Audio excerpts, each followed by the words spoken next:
Welcome to the Daily Press Briefing, everyone. I think the message is that this counterterrorism campaign we're undertaking now isn't like anything we have ever seen before. There are some good comparisons. They're not one-to-one comparisons, but it's certainly not the Iraq War.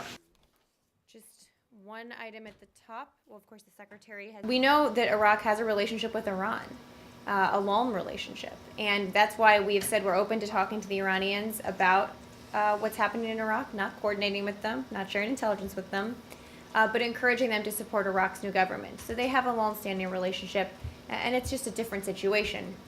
ISIS is a threat to Iran, as well as other countries in the region. But when it comes to the Syrian regime, as I've said a lot in here, and just said a couple minutes ago, they are the ones who allowed ISIS to flourish. They are the ones who allowed them to grow in strength. So it's just different when it comes to talking about Syria and Iran in this fight against ISIL. Landed back here from his trip overseas.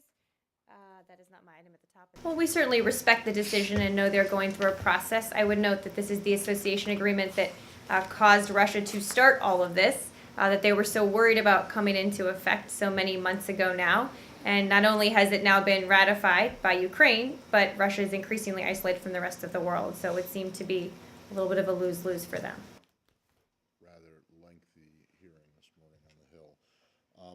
No, and this is something President Poroshenko pledged many weeks and months ago now that he would do upon taking office.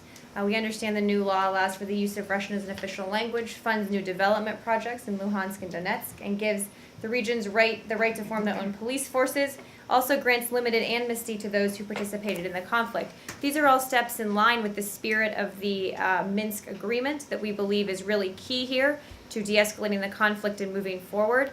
And these are important steps. The Ukrainians have done what they pledged to do. They've lived up to what they said they would do. We haven't seen the same on the Russian side, and that's what needs to happen. But are you concerned? The chairman of the Joint Chiefs of Staff, Martin Dempsey, General Martin Dempsey, said that the advisors... We have been encouraged to see an increase in humanitarian assistance going into Gaza since the cessation of violence. We know there's more work to be done. We obviously fully support the reconstruction of Gaza and hope that the Israelis and the Palestinians can work together on this. I know there's a UN role to play as well. Burma is on the list of 22 countries that the president The first point is the Secretary himself has said that time is not on our side here, that it's in the best interest of the Israeli and the Palestinian people to come together, to have their leaders come together and get a lasting peace process in place. As you came out, you put out the statement on the Parliament's ratification. I would say that we have made progress on some issues, but are still far apart on some core issues that have to be resolved here. And this is a really tough challenge. We believe we've put on the table fair, reasonable proposals. We've tried to be very creative as we've done so, because there's not just one right answer here.